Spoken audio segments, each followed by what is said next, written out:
Hi everyone, so Dan Buzer here and I'm speaking with Kim Acworth from Acworth Recruiting, and I have been working with Kim for probably, oh goodness, close to 8 years, something like that. Well, I've been in business exactly 7 years was the anniversary last month. So it was pretty close to when I started. Actually, that's right, we met at a networking group back a long time ago. And you mentioned how you did things in terms of recruitment, and it sort of piqued my interest. And we had a chat, and I referred you to a client to see how it went, and it went very well. And we've been in touch since. Now, whenever anyone mentions recruitment, I forward them on to you, Kim, and always get glowing results, always get glowing feedback. And it's one of those, I mean, recruitment is a really challenging industry, isn't it? You need a little bit of luck, but you also need the processes and everything to maximize that luck that you get. So look, we spoke earlier in the week in these interesting times of everyone locked up in their homes, and the recruitment world has had its challenges and experiences. And I thought, what a great opportunity to do a quick video and share it with people. And like we were discussing just before the call, what we're finding is people are looking at doing things in a different way, and often they're discovering, hey, maybe I should have been doing this before I had to do this. Yeah, absolutely. Yeah. So do you want to give people just a quick rundown on whereabouts, how you got into this and why you do this, and we can go from there? Absolutely. Thanks, Dan. And thank you for the opportunity to work with so many of your wonderful clients over the past 7 years. It has been a great working relationship with you and your clients, and I love doing it. So first of all, big thanks for that. So Acworth Recruitment, why I started, I've been in recruitment my whole career. So, a whole 7 years, I'm not that old. So no, it's more than 15 years now I've been in recruitment. I have worked with a big international recruitment agency before. I've worked with a niche recruitment agency. I've worked in-house in recruitment with the Sunshine Coast Regional Council, Unity Water, etc. there. But I started my own business to actually work with small and medium-sized businesses because that's where I, initially started the focus of my business, because they don't get the professional help that they need. They're all doing it themselves, and they're doing everything themselves between, trying to run the business, the HR, all those things. And then recruitment, they're actually not very good at it, to be honest.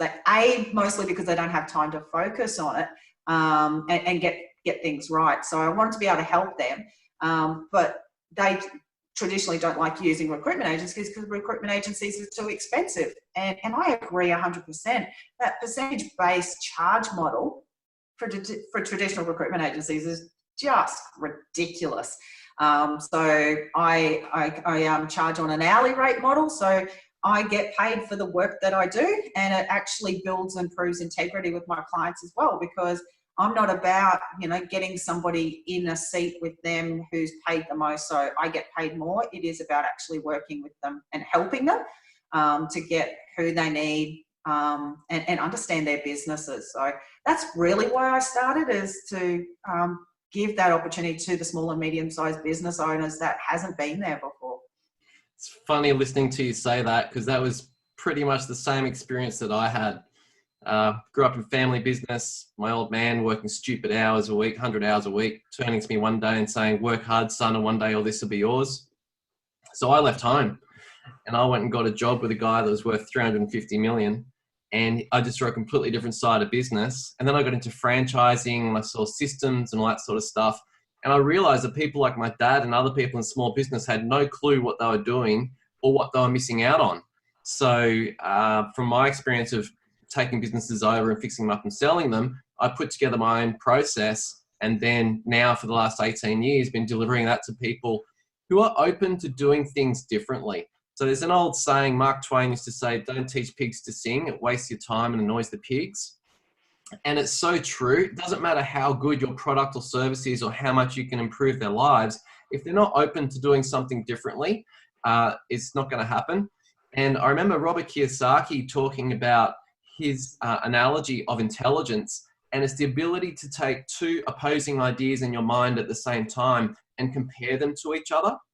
And I think that is the situation that you and I both go through, is taking it to people and knowing we can probably help them, but they have to sort of be able to consider letting go of their old ways and give this new way a go. And I know some of the people I referred to you, some have jumped on board and gone, this is fantastic. And some have gone, oh, this is a bit different to what I'm used to. I think I'll try putting an ad in a newspaper again. So yeah, really interesting that you say that. So your process, the thing that I love about your process is it's all about quality, not quantity. So the old thing was you put ads up all everywhere, you get 50 responses, and then you start going through and sort of crossing your fingers and hoping that you get the right person. Whereas you have a proper process you go through. And the other thing is how leveraged your process is, which has always been quite leveraged in the way that you do it, that I'd like you to explain. But nowadays people are going, oh, wow, this is it's something that they have to do it this way at the moment because we're sort of locked away in our homes, but it's something that they could have been doing earlier and hopefully will do in the future. So do you want to just give us an idea of how your process is a bit different? Sure. Yeah, look, you still have to place an ad on Seek or somewhere like that if you're going out to market. It is just a must do. And yeah, unfortunately, online job boards like Seek are too easy now for candidates to lodge an application. So they'll just click apply and not necessarily have read the ad properly. So you do still have to screen those candidates, but it is very time consuming for managers and business owners to do it themselves. So when I'm doing it, it really is a quick process because I've got a follow-on process from there. So at the moment, if you're doing recruitment yourself and you place an ad on Seek, you'll then be screening candidates. What do you do then? You look at their resume. What's your next process? You're usually deciding who you bring in for an interview. That's not much information to make a decision on. So I use some really good online technology and have been for 7 years now to get more information from those candidates. So it's an application tracking system in a way. So I'll do an initial screen of candidates and then send them an email and ask, explain that we're using an online process, give them a link to the online platform that's specifically set up with questions relevant to the job they're applying for and the business and industry they're applying to. They then answer that in their own time where they can put the detail in, put the thoughts into it, and then that comes through. So we can screen all of that additional information then. So, you know where they live and how far the commute is, you know what salaries they're looking for, you know what skills they've got to match up. So then you're only going to contact people that match the job better. And pick up the phone because you still need that, personal contact. You can't do it completely remotely. Candidates, need that. You need to have a chat with them and, see how their communication is, talk to them about the job. But that phone screening process then is a lot faster because you've already got so much information on them. Then coming into my office for an hour, taking time off of work, me writing a whole heap of notes and then typing up a report for a client, that just doesn't make sense anymore. It's not smart. And then those candidates, if they're still really good and we've narrowed it down further, we've then got some automated and recorded video interview technology we use. So I send a simple link to the candidates and I've explained to them about the automated video interview, and they then can complete this video interview in their own time, whenever they want. They don't need me available because it is automated. They spend 10 minutes doing the video interview where the questions pop up on the screen. They finish it and it's submitted. So then my clients get access to all of that information for the shortlisted candidates, which normally there'd be 5 to 10. Then they just decide who they want to narrow down to from there, which is usually 2 or 3 maximum because they've got so much information. The thing that I love about that is you are making them communicate, demonstrate their communication skills through video, and they kind of have to sell themselves. They have to present themselves. They've got to, communicate, and that's what business is all about. And so the old, just sending in letters and things like that, and then one meeting when everything's good and you don't really know each other and stuff, to actually have that process of, you know, the video interview and everything is perfect. So yeah, I really like that. It's probably even better than a face-to-face meeting, to be honest, because they're kind of in their normal, comfortable environment, and you haven't got all of that new sort of excitement and stress going on. So yeah, I think it's a really good process, and I don't know why more people don't do it, because it just makes sense when you actually experience it and you see the process that you do. It's just, why doesn't everyone do it this way? But trade secret. Well, I guess for businesses to do it themselves, unless they've got somebody like myself to do it for them, they'd have to go around and shop around for the technology, decide which ones they want to use. Then they'd have to pay for it every month, which they may not need. They may not do enough recruitment for that. And then they've got to work out how to use it effectively too. It isn't something that just runs itself. You do have to know how to set it up, how to use questions properly. Because yeah, it does present some really good flexibility. We can have questions so that candidates can answer it, have 3 goes at responding. You can have it so that they only get 1 chance to respond. You can have it so that they've got time limits of 2 minutes or 5 minutes to respond. So there's a lot of flexibility in it. So it's not easy just to, you know, make it happen if you want to though either.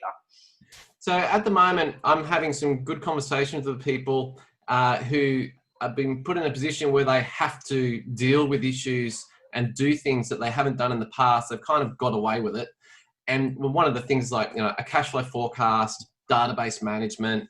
And then as they're doing that as a matter of do it or die, they're going, oh, this actually wasn't so hard after all. And I probably should have been doing this 10 years ago when I started my business or whatever. And now hopefully they will keep doing that. Have you had any experiences of businesses who you have been introduced to recently because of this situation, and now they're finding these benefits and they're sort of having that same aha moment? Yeah, absolutely.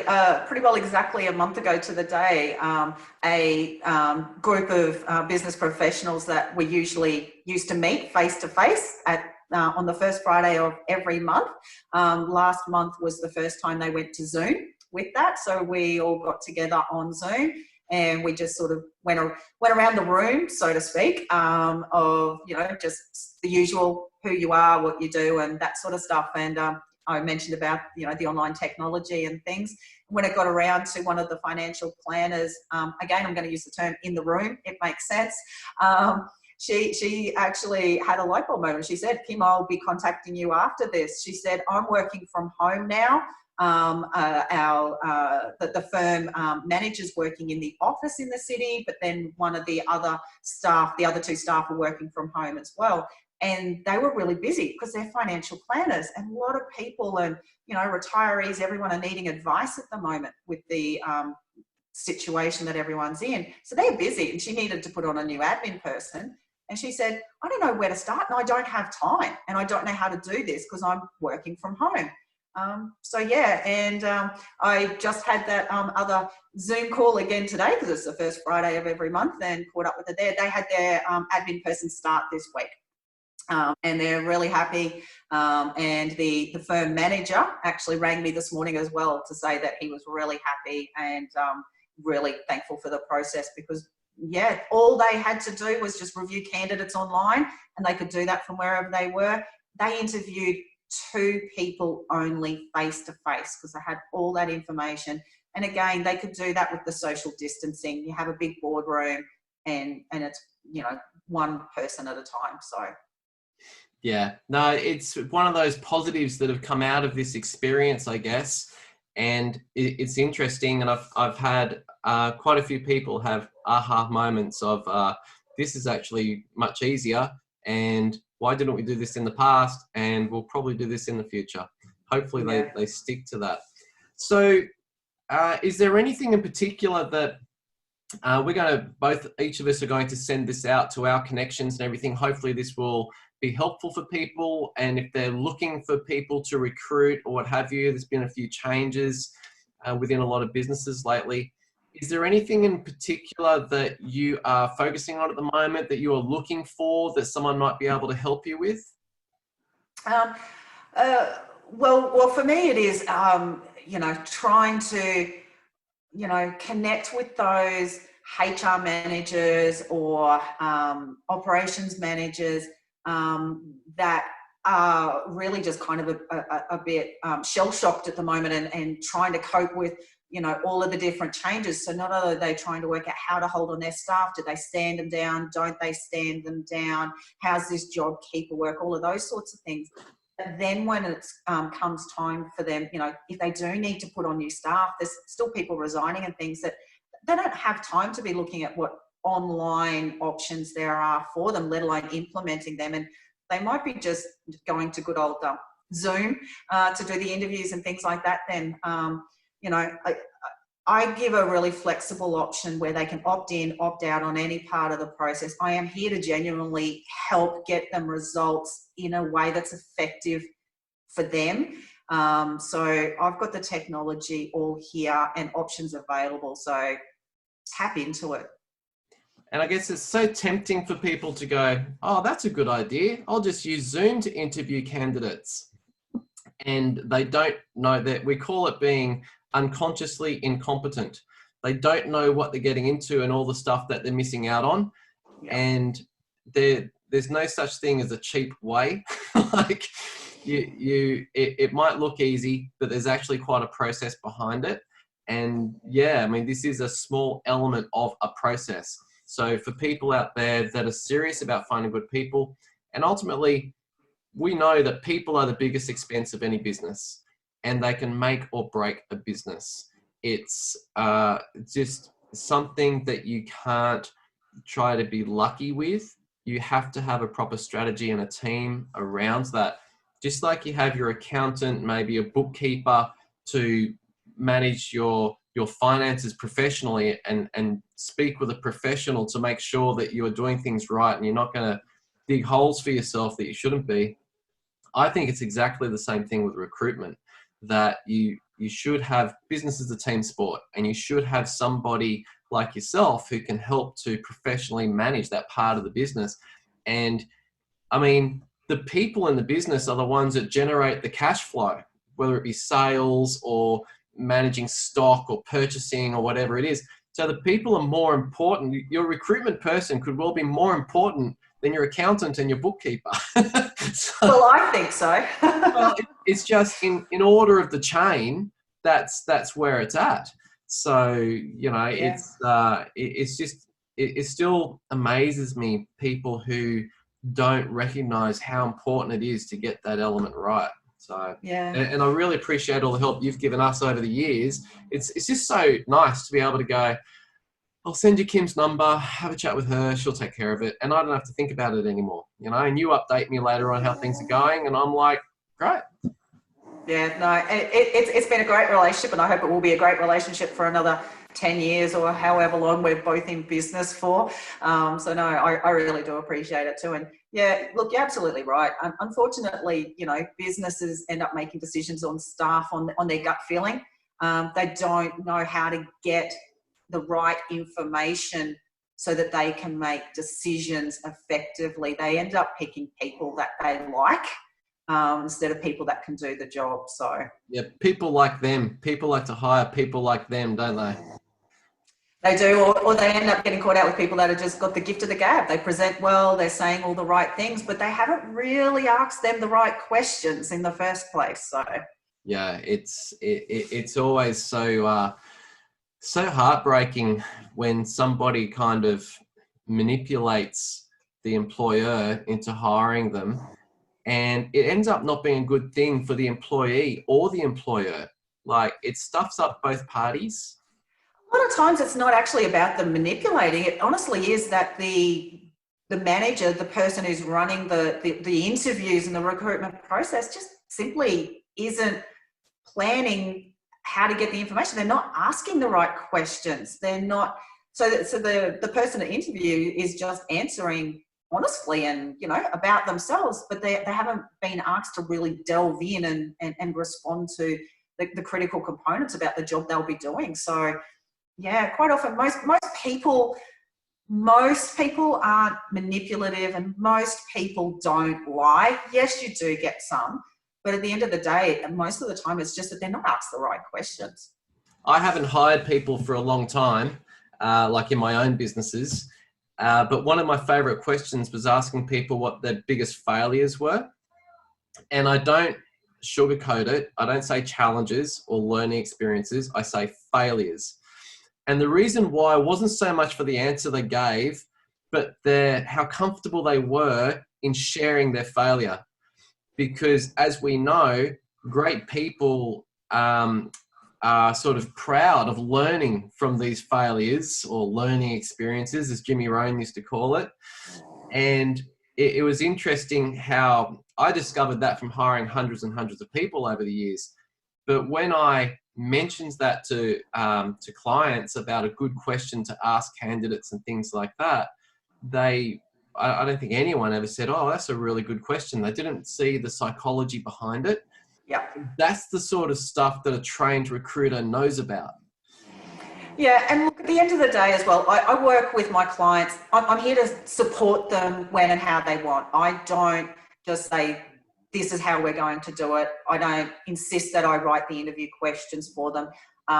It is about them still taking ownership of their decisions as well, but I'm here to help where and how they want as well. So it is certainly, I can help them with the interview questions, but usually by the time we've got to that face-to-face interview, as I said, they're only interviewing 2 or 3, and we've done most of the hard work up until that stage, so that it's less likely to be a poor decision by the time we've got to there as well. Yeah. Well, look, I really appreciate us being able to have this chat and share it around. So what's the best way for people to contact you, Kim? Absolutely. Look, they can go to my website. My contact details are there.